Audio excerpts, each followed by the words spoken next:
Quand le silence tue, affaire Clotilde Ba, une femme française tuée par son mari sénégalais et sa coépouse en France dans la nuit du 2 au 3 août 2022. Je vais vous parler de cette affaire. Republiez cette vidéo et abonnez-vous à cette chaîne. L'affaire se passe à Montargis, c'est en Loiret, en France. Dans le calme des rues, un drame silencieux s'est noué. Dans la nuit du 2 au 3 août 2022, Clotilde Ba, âgée de 31 ans, enceinte de 8 mois, meurt sous les coups.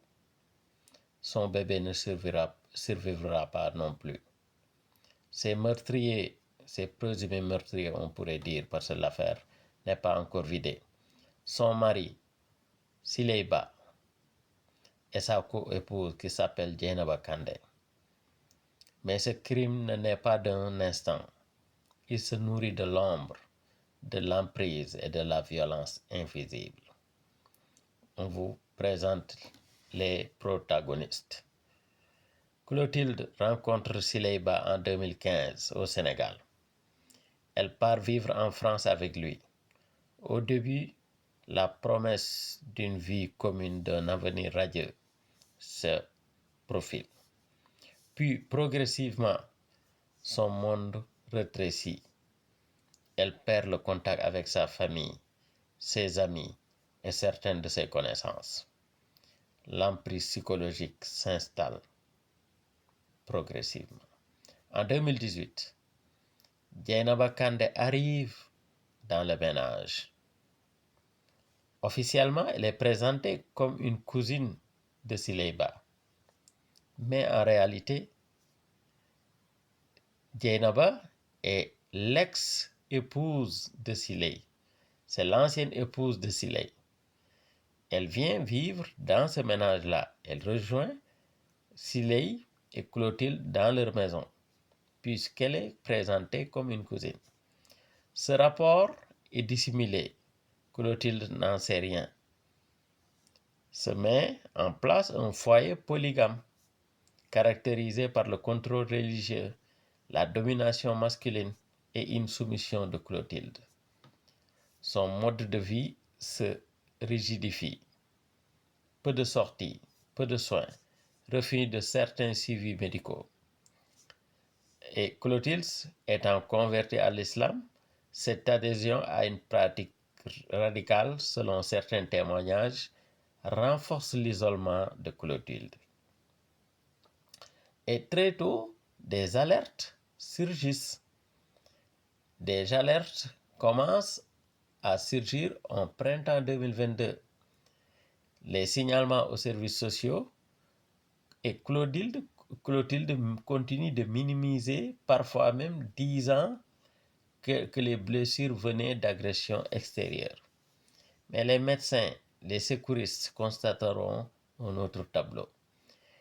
Ils constatent des fractures invisibles au regard, superficielles, des ecchymoses multiples, blessures anciennes et récentes, et d'autres aspects qu'on pourrait dire un suivi prénatal quasi inexistant, des déclarations tardives de grossesse, un respect des calendriers de visite presque laconique. Elle aboutissait tard, elle venait tard à l'hôpital et des douleurs étaient ignorées. Ces enfants âgés de 2 ans à 5 ans vivent dans des conditions difficiles. Tous vivent dans un logement exigu, souvent sale, peu d'oxygène, un climat de peur omniprésent. Ensuite viennent les menaces, les coups, l'isolement, le contrôle des sorties, le contrôle religieux, tous les éléments d'une emprise conjugale durable. La mère de Clotilde, Sylvie Guity, impuissante, constatant l'état de sa fille, avait tenté d'intervenir. Mais l'influence du mari, en l'occurrence Siley, dominait l'intervention ou bien la tentative de sauver sa fille, Siley était toujours là comme un rempart. Et la maman de Clotilde avait fini par déclarer, avant de se suicider en mai 2022, ton Dieu m'a détruite et vous aussi. Cette mort symbolise, si vous voulez, le poids de la pression morale, religieuse et psychologique. Dans la nuit du 2 au 3 août 2022, vers 4 heures du matin, les secours sont alertés.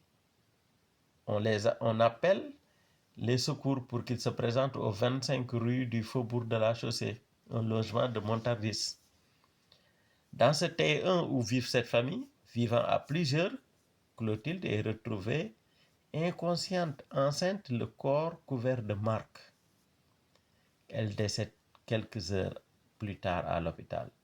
Son bébé aussi meurt dans le ventre. Les policiers et pompiers décrivent un calvaire. Ils trouvent des blessures anciennes, des coups sérieux au visage, au corps, des zones génitales même abîmées. L'habitacle du ménage est délabré. Il y a peu d'oxygène. On sent une promiscuité aggravée par la présence d'enfants, tous témoins de cette douleur, de cette tragédie.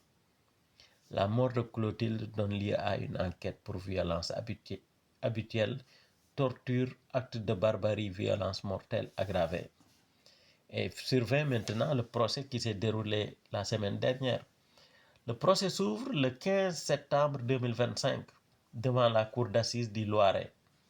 Les accusés, Sileyba, 38 ans, Dieynaba Kandeh, 34 ans, ils sont tous jugés pour meurtre aggravé de Clotilde, violence, torture, acte de torture, féminicide.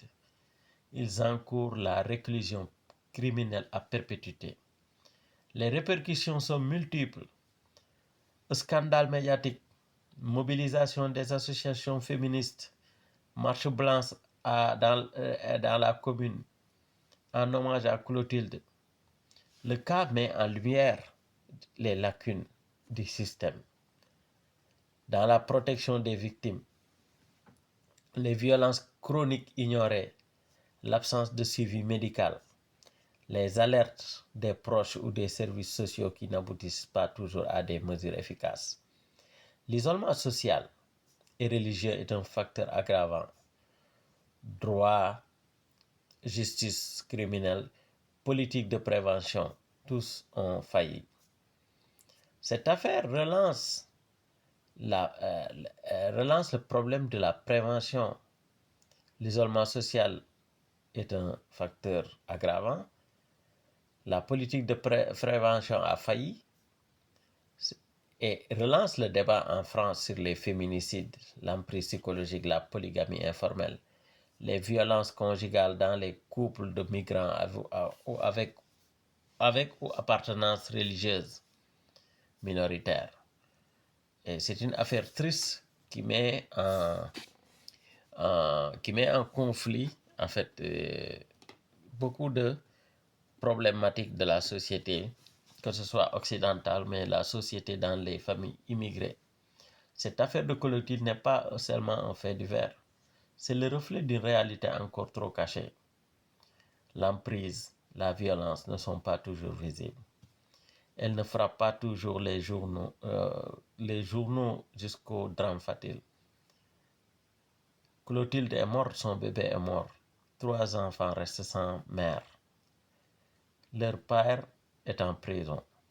Mais la voix de Clotilde doit résonner. C'est ce que les associations féministes disent. Que justice soit faite. Et surtout que cette justice protège avant de soigner. Il faut plus d'écoute, reconnaissance, alerte et soutien. Chaque femme victime mérite d'être crue. Chaque histoire d'emprise mérite d'être entendue. Parce que si la société ne protège pas ses plus vulnérables, elle perd son humanité. C'est le récit de cette affaire qui m'a marqué, dont j'ai voulu vous faire part aujourd'hui.